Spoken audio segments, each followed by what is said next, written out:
Boom. Hello, everybody. Please hop on here real quick and see if we can get the show on the road. I was battling a bit of flu earlier, but I'm on the mend. I'm getting there. Please do me a favor, guys. Just hop on this live and see if we can get the show on the proverbial road. It says right there that the mic is connected and we're good to go. All I need to read you say is that you can hear my voice loud and clear. Looking great. You're on time. Thank you for saying that. Can you still see my bump there? Usually when I record these talking headshots, I oftentimes go back and then I remove that in post, and I use the what do you call it? The retouch feature in CapCut. You can fix all that. It gives you smooth skin, so that you sort of look half pretty. It's very difficult to look half pretty on a live video because it shows you for who you really are. All of my wrinkles and stuff, they're all there. And, oh wow, that hurt a bit. But my point is that, because there are people that say that to me. They watch some of my videos that I have edited and I've retouched, and they'll say, "But I don't see that bump on your head." Well, guys, we fix all of that in post, okay? In post-production. That's what post means. So if you could do me a favor, loud and clear, and also if you could share this live with as many people as possible so that we can sort of circle the wagons on this issue. And let me say very clearly, some of you are in the habit of using this line against me. You say, "No, mwewa, keep quiet. Aren't you tired? Why are you talking about that?" Well, guys, the bottom line is that former and sixth President Lungu's death is a trending topic. Everybody's talking about it. Okay? So don't try and muzzle me. Don't try and silence me. Don't try and rein on my ability to communicate my thoughts about this issue on my platform. Don't do that. If there's anything about what I'm saying that rubs you the wrong way, honey, get the hell off of my page, swipe left and get lost. Jump through this. I always tell you this, okay? If you don't like it, then you're not part of this community. And I don't want you to be a part of this community if you're not going to sit there and at least give me a chance to express myself on my platform, okay?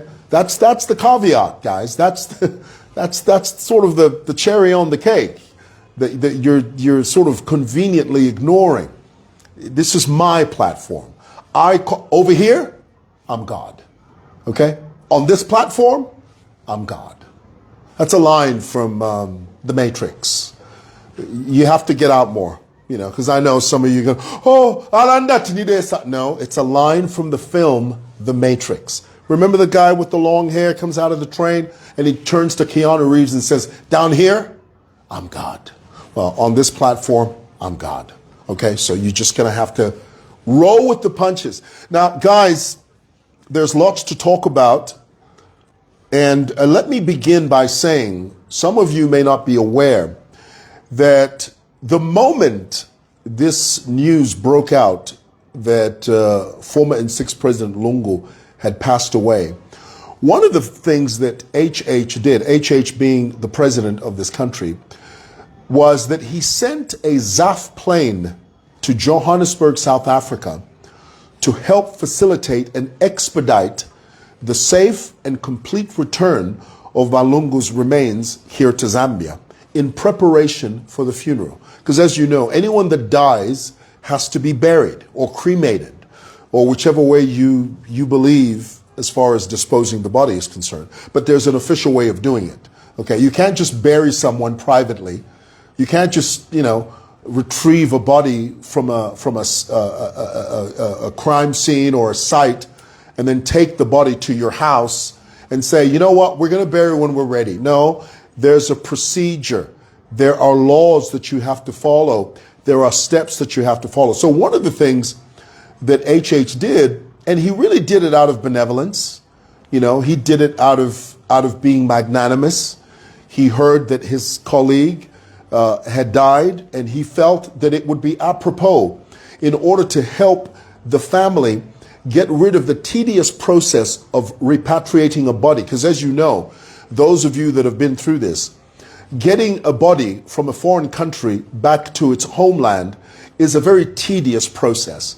So I would imagine that HH's thinking was, you know, this very horrible thing has befallen this family. Let us assist them as much as possible so that the process of repatriating the deceased is as seamless as possible. So the president sent a ZAF plane, and that is well within the law for him to do that. Okay, through his own benevolence, he felt, send the plane there, and it's sitting right there, right now. It's sitting at an airport in Johannesburg. It's been there for more than several days, waiting for the family to use it to bring their loved one back to Zambia. But what happens? Makebi Zulu, who has decided to hijack this whole bereavement process, Makebi Zulu, Given Lubinda, Raphael Nakachinda, Emmanuel Mwamba, and Sean Tembo have all come together in a huddle to hijack the funeral of the late sixth president, Edgar Lungu. And their motive to do it is for no other reason than to sow seeds of division, dissension, and violence. That's the goal. That's the plan. I can tell you now, here in the CBD yesterday, there were a large group of young, there must have been more than 250 UPND cadres who walked through Lumumba Road because they heard that the PF cadres were planning to run amok here on Lumumba Road. So in retaliation, the UPND cadres made their presence known within the CBD. I asked one of the UPND cadres, I said, why did you guys walk through? He said, well, the thing is, the PF think that we are docile. The PF think that we are walkovers. They're trying to terrorize people within the CBD. We have to make them aware that we're not going to be asleep if and when they decide to act up. Now, that is a recipe for disaster. And this is exactly what Makebi Zulu, Given Lubinda, Sean Tembo, and Raphael Nakachinda are banking on. This is the type of uncomfortability they are hoping for. This is the type of anarchy that they are anticipating. By doing these shenanigans of playing around with Walungu's body, this is their goal. Their goal is not unity. Their goal is not cohesiveness. Their goal is confusion and utter bedlam. They are bloodthirsty. And you know, the type of people we're dealing with, they're the type of people that would cause chaos and sit on the sidelines and witness the entire thing come down in a big bloodbath. Given Winda, these chaps, they would stand there and just watch people kill themselves for their own political amusement. But let me tell you, that's not going to happen because the Zambian people have seen that is the plan. Now, Makebi Zulu has made a very foolish statement. And I must tell you, anyone that quotes late President Lungu posthumously is a deviant, is the spawn of the devil. Hear me, and I want you to type that in the comments. Anyone, I don't care who they are, anyone that quotes Walungu posthumously is the devil. Meaning, anyone who comes on social media and says, no, before Walungu died, he said this, he said that. Before Walungu died, he said thus and so, etc. Those are liars. They are using President Lungu, even in his death, to advance their sinister goal of division. I mean, you saw at the Secretariat yesterday, in front of PF leaders, Dwanzi followers saying, no, we don't want these Tonga songs here. That is the beginning of chaos. And the PF leadership are doing nothing to extinguish that type of talk. Not a single person at the PF leadership there stood up and said, no, bane. If you're mwamba no mbokulanda pamitundu, if you're tefyo yo. Mwiralanda pamitundu yo. You can express your anger, you can express your grief, but don't sit there and start saying, we don't want Tonga songs. That is the beginning of disaster. And when you see that there are no leaders within that party that stand up to push against those types of sentiments, then you know there's a problem. Then you know that the modus operandi is much more sinister than you think. They are planning chaos. So Makebi Zulu said the most stupid thing I've ever heard in my life. He says that one of Balungu's last dying wishes, in fact, two.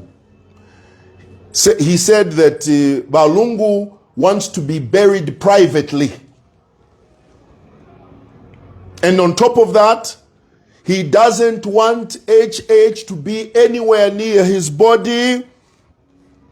He says HH should not be anywhere near the body of Edgar Lungu for reasons, listen to this, for reasons that have since become common cause. Makebi Zulu. Just because Mwadi Sambilira, you can be using such foolish statements. What is common cause? Listen to that. Listen. He says, HH should not be anywhere near the body of Edgar Lungu for reasons that have since become common cause. Who's going to understand that in Shibodi? Who's going to understand common cause in Kwakanyama? Nani wala umfa common cause Kwakasomo kuchinside? You know that you are trying to deceive the Zambian people. That's why you can't put it plainly. You have to use legal jargon so that the average Zambian does not understand what you're saying. Common cause. What common cause? Spell it out. What is the reason? And in any case, let me tell you, you talk to any doctor, talk to anyone who works in a hospice. When a person is dying, when they are reaching their final, when they are on their final leg, they're not worried about settling scores. They're not holding on to grudges. They are in their final moments. Any doctor will tell you this. Any hospice nurse will tell you this. People who are standing on death's door, the last thing on their mind is settling scores, holding on to grudges. The only thing people that are about to die concentrate on is family.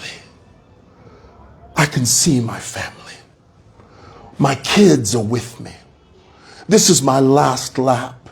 My wife is standing by my side. My sons and my daughters are around me. God, help me cross over to the other side so that one day my children will sing by and by.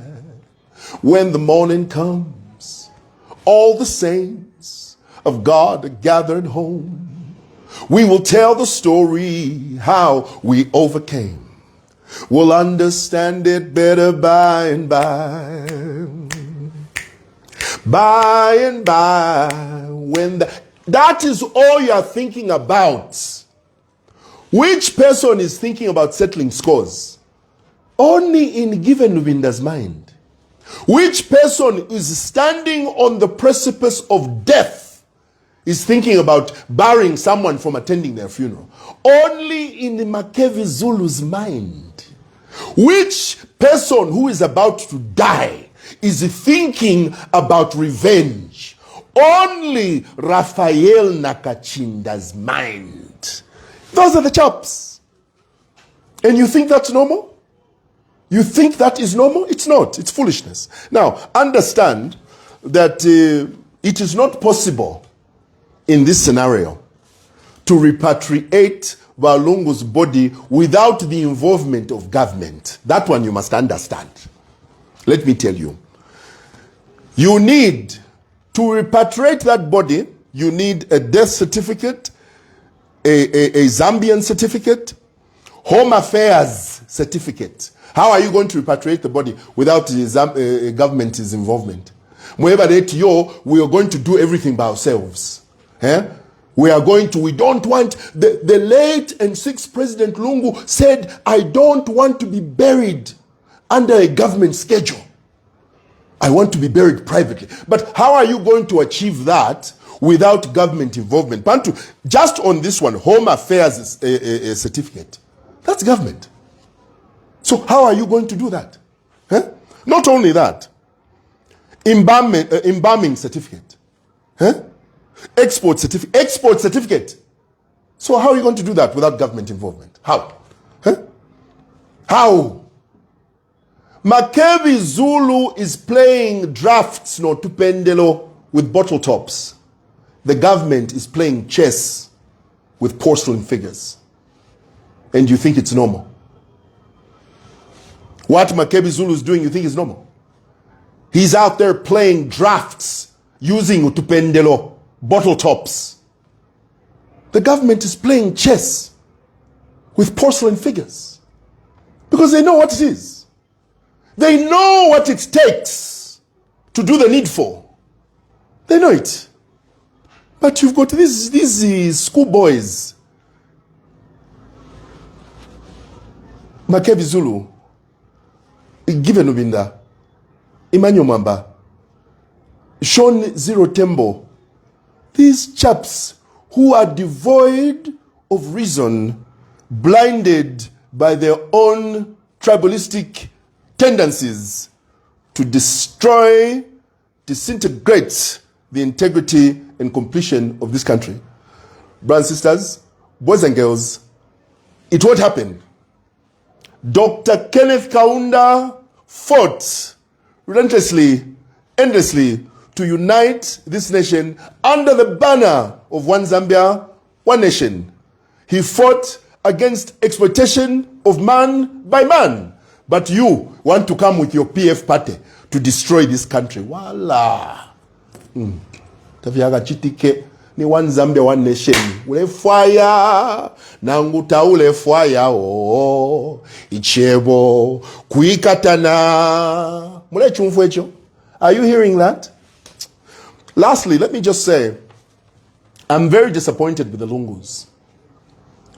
I wish the Lungus had sons. Men with a backbone. You see, this is the reason why families need men. Sons that will step up to the plate and say, Iwe Makebi, iwe.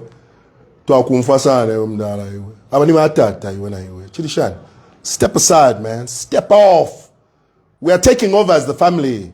If government wants to assist us, why not? Why are you putting roadblocks? You are not going to desecrate the memory of my father in this way. Fmapa. That is what sons do. That is what men do. But the Lungu family is full of weaklings. Weaklings.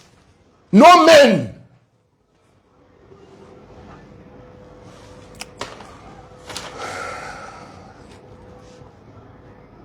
Very disappointing.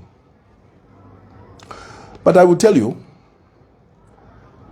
regardless of what they do, these Zulu chaps, these Makevi Zulu and company, it doesn't matter what they do. The body will be here in Zambia. It doesn't matter what they do. The body will be buried in Zambia, here. And when it's buried, we are going to move on as a people. Pafwa Bantu, Pashala Bantu. Walungu's death is not going to change the trajectory of this country. It won't. We have had past presidents who have died. President Kaunda, Lev Mwanawasa, Michael Sata, and the like, Rupia Banda, they've all gone before us. And when our time comes, we shall also go. And we shall be remembered for what we did. So don't be disingenuous by thinking, no, balungu chitumbite twakashike, ichalo tulefo achipie, tachakapie. Tukabashika, nenkoko tukalya, tukalosha, we're going to be sad, but at the end of the day, we'll move on. Because that's life. It's the circle of life. Bafwa abantu, bashala abantu. Simple. All right. I thought I'd share that with you. Thanks for watching. Bye.